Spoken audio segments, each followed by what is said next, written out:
এই জন্যই তো আল্লাহর রাসূল বলেন আফসুস সালাম, বেশি বেশি সালাম দাও, বেশি বেশি একজন আরেকজনের জন্য সালাম দাও, তাহলে তোমাদের পরস্পরের জুরমিল মহব্বত বৃদ্ধি পেয়ে যাবে। যত বেশি সালাম দিবা পরস্পর তত বেশি মহব্বত আর ভালোবাসা বৃদ্ধি পাবে। ও ইমানদার আল্লাহর গোলাম, আমাদের সমাজের মধ্যে একজনের অপরজনের চেহারা দেখতে পারি না, একজনের অপরজনকে দোষারোপ করে ঝগড়া বিবাদ হিংসা ফাসাদ, খারাপ লাগে, সবসময় ঝগড়া লেগেই থাকে।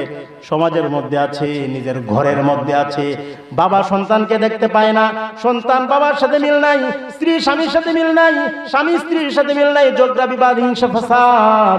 ওই ইমানদার মুমিন মুসলমান, এর পিছনে এক নম্বর কারণ হলো আমরা সালাম ছেড়ে দিয়েছি। ঘরের মধ্যে শান্তি নাই, কারণ হলো ঘরের মধ্যে শান্তি নাই। অথচ আল্লাহ রাব্বুল আলামিন কোরআনুল কারীমের মধ্যে বলেন, ইয়া আইয়ুহাল্লাযীনা আমানু ইযা দাখালতুম বুয়ুতান ফাসাল্লিমু আলা আহলিহা।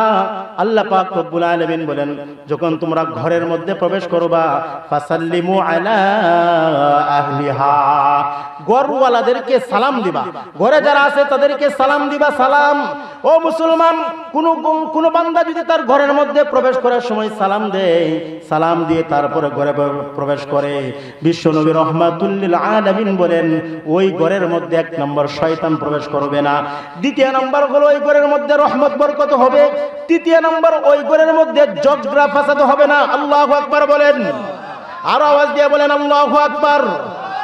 এক নম্বর হলো ঘরের মধ্যে শয়তান প্রবেশ করবে না, দ্বিতীয় নম্বর রহমত হবে, তৃতীয় নম্বর ঝগড়া বিবাদ হবে না। মুমিন মুসলমান,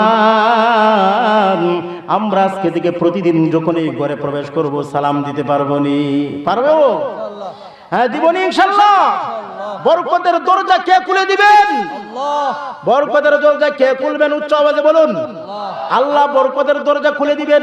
তাই সালাম দিব। সালাম, যে স্ত্রীকে গিয়ে বলবো আসসালামু আলাইকুম রাহমাতুল্লাহ, সালাম দেন। স্ত্রীকে সালাম দেন? দেয় না, শরম। কই আল্লাহ কি শরম, স্ত্রীকে আবার বউরে ভাই সালাম দেয়? আছে না নাই? অনেকে আছে না ভাই। আপনি এবং আপনার স্ত্রী উভয়জনের মধ্যে বেশি থেকে জুরমিল মহব্বত হওয়া দরকার। যত বেশি সালাম দিবেন তত বেশি আপনাদের পরস্পর জুরমিল মহব্বত হবে। ছেলে বাবার সাথে সম্পর্ক নাই, বাবা ছেলেকে সালাম দেয় না, আর ছেলেও বাবাকে সালাম দেয় না, শরমায়, লজ্জা। এটা লজ্জা হয় না, এটাকে লজ্জা বলে না। তুমি তোমার বাবার জন্য শান্তির দোয়া করবা, তোমার মায়ের জন্য শান্তির দোয়া করবা, রহমতের দোয়া করবা, বরকতের দোয়া করবা। সালাম পাওয়ার উপযোগী যদি হয় সর্বপ্রথম তোমার আব্বা আম্মা, ঠিক কিনা? ও ইমানদার মুমিন মুসলমান, তাই আমরা সালাম দিব। আল্লাহ রাসূল বিশ্বনবী রাহমাতুল লিল আলামিন হাদিস শরীফের মধ্যে বলেছেন, ক্বালাত নবী সাল্লাল্লাহু আলাইহি ওয়াসাল্লাম, আল বাদিউ বিসসালাম বারিউম মিনাল কিবির। আল্লাহ রাসূল বলেন, সালাম দিলে অহংকার মুক্তি পায়। অহংকার থাকে না, হিংসা থাকে না, অহংকার থাকে না। অহংকার চলে যায়। আমাদের মাঝে রোগ আছে, অহংকার আছে, আনানিয়ত আছে। আনানিয়ত বুঝেন? আনানিয়ত, আমি একটা কিছু হয়ে গিয়েছি, আমি কিচ্ছু নই, বরং আল্লাহই সব, আল্লাহর মাখলুক, আল্লাহর গোলাম হলাম আমরা। আনানিয়ত, আমি অমুক, আমি তুমুক, আমাকে সালাম দেখ, আমাকে সালাম দেখ। এই যে একটা বাপ, বড় বাপ, আমাকে কেন সম্মান করলো না, আমাকে কেন তারা শ্রদ্ধা করলো না, আমাকে কেন সালাম দিল না, এই বাপটা যার মধ্যে আছে, এই কথাগুলো যে বলে, এ শয়তানের বড় ভাই। উচ্চ আওয়াজে বলে, ঠিক কিনা? শয়তানি, তার মধ্যে শয়তান প্রবেশ করেছে, হিংসা প্রবেশ করেছে, অহংকার প্রবেশ করেছে। এই জন্য সে বলে, এ আমারে যে সালাম দিল না রে, এই কি হইছে রে, বেয়াদব ছেলে, আমাকে সালাম দেয় না। তুমি বড় শয়তান হয়ে গিয়েছো। তোমার ভিতরে সালাম পাওয়ার এত খাহেশ কেন? তুমি সালাম দাও। যে ছেলেটা তোমাকে সালাম দেয় না, তুমি তাকে আগে থেকে সালাম দাও। আসসালামু আলাইকুম রাহমাতুল্লাহ, ছেলেটাকে একদিন সালাম দাও, আবার দ্বিতীয় দিন সালাম দেয় না, তুমি আগে সালাম দাও। তারপরে তৃতীয় দিন তোমাকে সালাম দেয় না, সালাম দাও। একদিন, দুই দিন, তিন দিন, যখন তোমার থেকে, তুমি বড় মানুষ, তোমার থেকে সালামটা যখন দেওয়া হবে, তখন সে লজ্জায় হইলেও, শরমায়া হইলেও, বা শিখে হলেও তোমাকে পরের দিন আগে সালাম দেবে, ঠিক কিনা? এই কথা বলিও না এই বেয়াদব হয়ে গেছে। আরে বেটা, বেয়াদব তো ভালো। আমার মনে হয় বেয়াদব অহংকারী থেকে। আল্লাহ রাসূল বলেন, লা ইয়াদখুলুল জান্নাতা মান ক্বালা ফি কলবিহি মিসকালা হাববাতিন মিনাল কিবির আও কামা ক্বালা আলাইহিস সালাতু ওয়াস সালাম। রাসূল করিম সাল্লাল্লাহু আলাইহি ওয়াসাল্লাম বলেন, যার দিলে সরিষার দানা পরিমাণ কিবির অহংকার আছে, সে লা ইয়াদখুলুল জান্নাহ, কখনো জান্নাতে প্রবেশ করতে পারবে না, জান্নাত তাকে দেওয়া হবে না। অহংকার করার একমাত্র মালিককে আল্লাহ। আল্লাহ বলেন, যে অহংকার করবে সে আমার চাদর নিয়ে টান দিল, আমি তার গলা ধরে গলা চিপে মেরে ফেলব। এটা আল্লাহ রাসূল, আল্লাহ পাক রব্বুল আলামিন বলে দিয়েছেন হাদিসে কুদসি। হাদিস দুই ধরনের, একটা ডাইরেক্ট রাসূলের জবান থেকে, আর একটা হলো আল্লাহর কথাগুলো রাসূলের জবান থেকে বলেছেন, মূল কথাটা আল্লাহ। যা হোক, ও ইমানদার মুমিন মুসলমান, আল্লাহ রাসূল বলেন, আল বাদিউ বিস সালাম বারিউম মিনাল কিবরি। আগে যারা সালাম দেয় তারা অহংকার থেকে মুক্তি পায়, তাদের ভিতরে অহংকার নাই, এটাই প্রমাণ। অহংকার যদি থাকতো তাহলে সালাম দিত না, সালাম পাওয়ার আশা করত, ঠিক কি না? সালাম পাওয়ার আশা করত। আল্লাহ নবীজির ইতিহাস, নবুয়তের 23 বছর, আপনারা একদিন এমন পাবেন না বিশ্ব নবী রাহমাতুল লিল আলামিন রাস্তা দিয়ে হেঁটে যাচ্ছেন, ছোট বাচ্চা সামনে পড়েছে, অন্য মানুষ সামনে পড়েছে, রাসূলকে আগে কেউ সালাম দিয়েছে এরকম নয়, বরং রাসূল আগে আগে সকলকে সালাম দিয়ে দিতেন। সুবহানাল্লাহ বলেন। ও মুসলমান, রাসূল আগে আগে সালাম দিতেন, আর আমরা সালাম পাওয়ার আশায় বসে দেখি। আগে যারা সালাম দেয় 90 নেকি পায়, আর যারা সালামের উত্তর দেয়, জবাব দেয়, তারা 10টি নেকি পায়। ওয়াইদা হাইয়িতুম বিতাহিয়াতিন ফাহাইয়ু বিআহসানা মিনহা আও রুদ্দুহা। তাহলে সালাম দেব, সালাম আগে সালাম দিলে 90 নেকি, পরে সালাম দিলে, সালামের জবাব নিলে 10 নেকি পাওয়া যায়। ও মুমিন মুসলমান, তাহলে আমরা নিজেকে সালামের মাধ্যমে অহংকার মুক্ত করতে পারবো কিনা? সালাম বেশি বেশি দিব।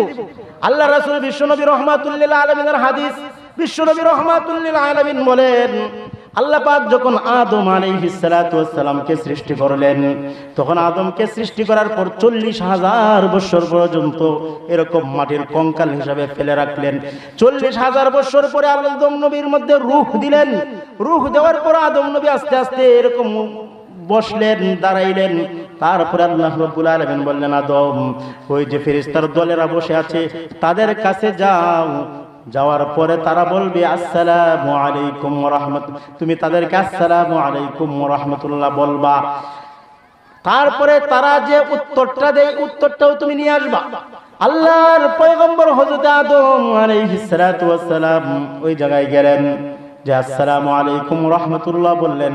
তারা বলল, ওয়া আলাইকুমুস সালাম ওয়া রাহমাতুল্লাহি ওয়া বারাকাতুহু।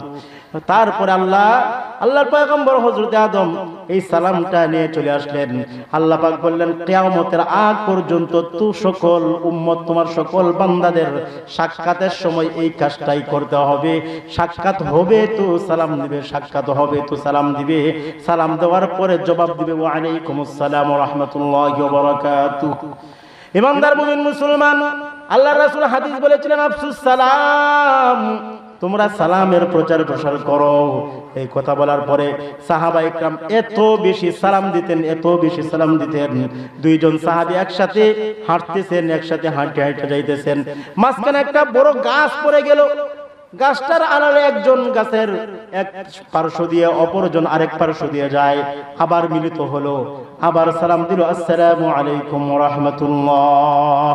সালাম দিতেন তারা। এই জন্য মুমিন মুসলমান, আমরাও সালাম দিব না, দিব না? লজ্জা বলি?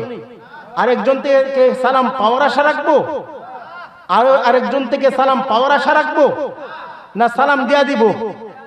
হ্যাঁ, সালাম দিয়া দিব। তাহলে নেকি আপনার হবে, আপনার অহংকার কমবে, আর আল্লাহ পাকের রহমত বেশি আপনি পাবেন। আল্লাহর রাসূল কয়টি কথা বলেছিলেন মদিনাতে গিয়ে? এক নাম্বার কি? সালাম বেশি বেশি দিবা।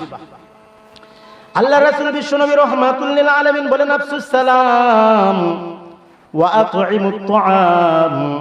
দ্বিতীয় নম্বর কথা আল্লাহর রাসূল বলেন, ওয়া আতঈমুত তুআম, দ্বিতীয় নম্বর রাসূল করিম সাল্লাল্লাহু আলাইহি ওয়াসাল্লাম বলেন, তোমরা মানুষদেরকে, অসহায়দেরকে খাবার খাওয়াইবা। ওয়া আতঈমুত তাআম, আতঈমু, তোমরা খাবার খাও, খাবার খাও। যারা অসহায় দরিদ্র তাদেরকে বেশি থেকে বেশি সাধ্য অনুযায়ী খাবার খাওয়াইবা। ওই বান্দার আল্লাহর গোলাম, অসহায় গরিব মিসকিন, আপনার অনেক কিছু আছে, তাদেরকে যতটুকু সম্ভব হয় তাদেরকে নিয়েই খাবেন।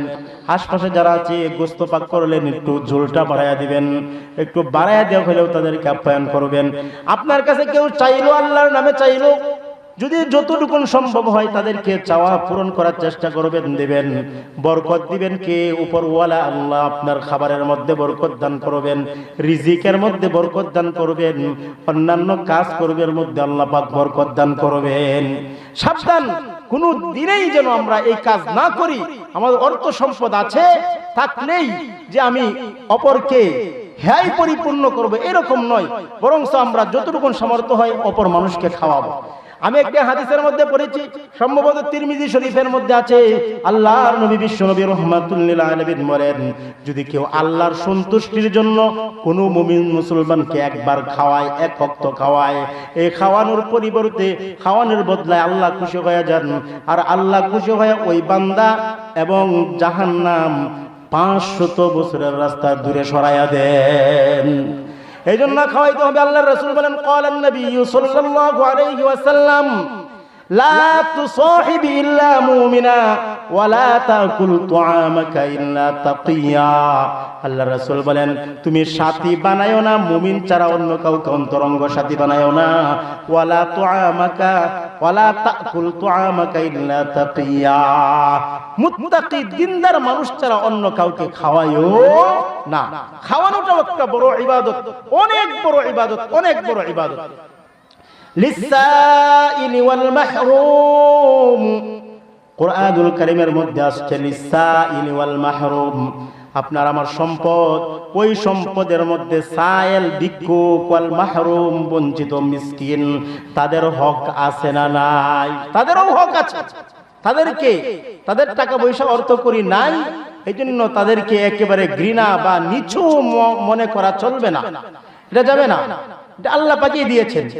কাউকে আল্লাহ অর্থ সম্পদ দিয়ে পরীক্ষা করান, আর কি অর্থ সম্পদ দিয়ে কি করান? পরীক্ষা করান। আল্লাহ ইচ্ছা করলে যে কোনো সময় সম্পদ এগুলা নিয়ে যেতে পারেন। আশরাফ আলী থানভী রাহমাতুল্লাহি আলাইহি ওনার কিতাবের মধ্যে, ওনার কিতাব, ওই কিতাবের মধ্যে লিখছেন মুসলমানের হাসি সম্ভবত নাকি আজাইব মুসলমানের হাসি, হুজুর বলতেছেন মুসলমানের হাসির মধ্যে আছে। ওই আশরাফ আলী থানভী রাহমাতুল্লাহি আলাইহি উনি লেখেন যে একজন শিল্পপতি, কোটি কোটি টাকার মালিক, ওই কোটি কোটি টাকার মালিক যুবক, নানান ধরনের ব্যবসা বাণিজ্য, ক্ষেত খামার, ব্যবসা বাণিজ্য, বড় বড় দোকানপাট, প্রতিদিন লাখ লাখ টাকা ইনকাম করে, এরকম এক যুবক, দিনদার যুবক। এই যুবক বিবাহের সময় হয়ে গেল, বিবাহ করবে।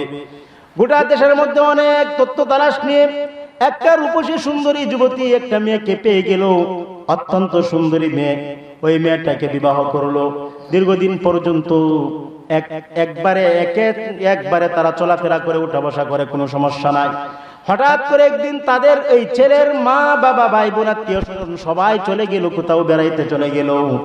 এই সুযোগে স্ত্রী বলতেছিল, ও আমার স্বামী গো, বিবাহ হয়েছে 1 বছর হয়ে গেল, আজ পর্যন্ত কোনোদিন আপনি আর আমি একসাথে খাবার খাইতে পারি না। বড় সংসার, সবাই একসাথে খাবার খাওয়া লাগে। ওই পুরুষদেরকে আমরা আগে খাওয়াই ফেলি, মহিলারা পরে খাই, বা আমরা মহিলারা আগে খাইয়ে ফেলি, আপনারা পরে খান। সুতরাং কোনোদিন আপনার সাথে তো আমার এককভাবে খাওয়া হয় নাই। আজকে যেহেতু বাড়ির সকলেই চলে গিয়েছি, আমরা 2 জন শুধুমাত্র আছি। আজকে যান, আমি লিস্টি দিব আপনাকে, লিস্টি অনুযায়ী বাজার করে আনবেন, মজা করে সুস্বাদু করে খাবার পাক করব। তারপরে উভয়জন মিলে জোহরের নামাজের পরে আমরা খাবার খাবো।